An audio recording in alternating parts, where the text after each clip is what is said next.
Hey all, இன்னைக்கு எங்கள் அம்மா சிக்கனை வச்சு உப்பு கறி செஞ்சுருக்காங்க. இது எப்படி செய்கிறாங்கன்னு வாங்க பார்க்கலாம்.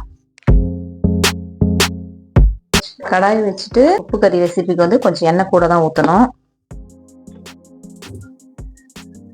பட்டை இலை 2 லவங்கம் போட்டுட்டு அது பொரிஞ்சோன்னு உங்கள் காரத்துக்கு ஏற்ற மாதிரி நிறைய காஞ்ச மிளகா. இதோட டேஸ்டே காஞ்ச மிளகா தான்.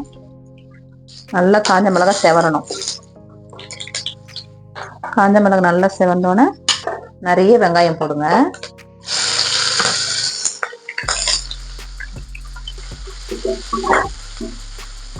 வெங்காயம் நல்லா செவக்கட்டும்.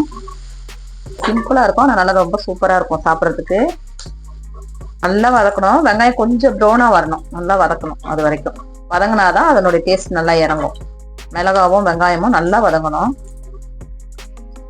கொஞ்சம் ப்ரௌனா ஆகட்டும். வெயிட் பண்ணி அப்பப்போ இந்த மாதிரி நல்லா கிளறி விட்டுட்டே இருங்க, இல்லைன்னா ஒரு சைடு கறிக்கிடும். நல்லா செவக்கணும்.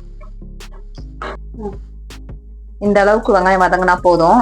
ஏன்னா அப்பதான் அந்த சிக்கன் வதங்கும் போது அது இன்னும் கொஞ்சம் மெரூன் கலர்ல ஆயிடும். இப்போ வந்து 1/2 கிலோ சிக்கன் பொடிசா கட் பண்ணி மஞ்சத்தூள் போட்டு கழுவி வச்சிருக்கேன். அதை போட்டுருங்க. கொஞ்சம் மஞ்சத்தூள்,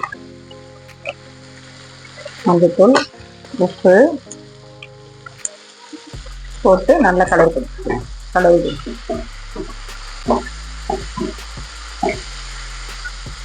கொஞ்சம். இப்போ இந்த ஸ்டேஜ்ல கொஞ்சம் ஒரு 5 நிமிஷம் வதங்கின பிறகு ஒரு 1/4 டம்ளர் தண்ணி, ரொம்ப ஊற்றக்கூடாது, அவ்வளவுதான். கறி முழுங்குற அளவுக்கு லேசா கொஞ்சம் ஒரு 1/4 டம்ளர் தண்ணி. கொஞ்ச நேரம் மூடிடலாம். நம்ம மிளகாத்தூள் எதுவுமே போடல, ஆனா கலர் இறங்குது பாருங்க, அந்த மிளகாவோட கலர். இன்னும் காரம் சாப்பிட்றவங்க நிறைய மிளகா கூட போட்டுக்கலாம். இப்போ இந்த டைம்ல வந்து கொஞ்சோண்டு இஞ்சி பூண்டு பேஸ்ட், நிறைய போட வேணாம், கொஞ்சமா. ஃபர்ஸ்டே போட்டா அடி பிடிக்கும். இது இந்த ஸ்டேஜ்ல தான் போடணும். அது ஒண்ணு மட்டும் தெரிஞ்சுக்கோங்க. இந்த சமயத்துல போட்டீங்கன்னா அந்த வாசம் போயிடும், இஞ்சி பூண்டு வாசம். அதோட இன்னும் நல்லா இன்னும் கொஞ்ச நேரம் வதங்கட்டும். இந்த சமயத்துல வந்து கொஞ்சோன்னு மிளகா வறுத்து நுணுக்குனது அது போட்டா கொஞ்சம் டேஸ்டா இருக்கும். கலரா வந்துடும். கலர் நல்லா வருது பாருங்க. இந்த எல்லா சாப்பாட்டுல இதை வச்சே நீங்க சாப்பிடலாம். அந்த எண்ணெயோட அந்த காஞ்ச மிளகாவோட எடுத்து சாப்பிடும்போது செம்ம சூப்பரா இருக்கும். நீங்க ஒரு வாட்டி சாப்பிட்டு பாருங்க. அப்புறம் இந்த உப்பு கறியை வந்து நீங்க மிக்ஸ் பண்ணவே மாட்டீங்க, அடிக்கடி செய்வீங்க. பாருங்க இப்ப எப்படி நல்லா கலரா நல்லா வந்துருச்சு பாருங்க. இப்படிதான் இருக்கணும். இது வந்து நீங்க அப்படியே எடுத்து வச்சு நல்லா வெள்ளை சாப்பாட்டுல வச்சு சும்மா சாப்பிட்டாதான் நல்லா இருக்கும். இல்ல பருப்பு டால் வச்சு ரசம் ஊத்தி வச்சு சாப்பிட்டாலும் செம்ம சூப்பரா இருக்கும். இது பேர் வந்து உப்பு கறி தான் நாங்க சொல்லுவோம். இது வந்து பர்மா ஸ்டைலு.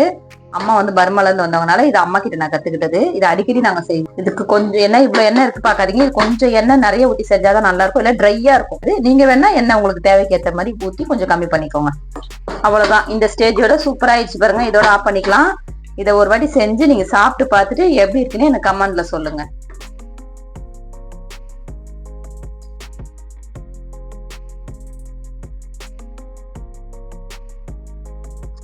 இது எப்படி இருக்குன்னு ஒரு வாட்டி ட்ரை பண்ணி பாருங்க, செஞ்சு பாருங்க.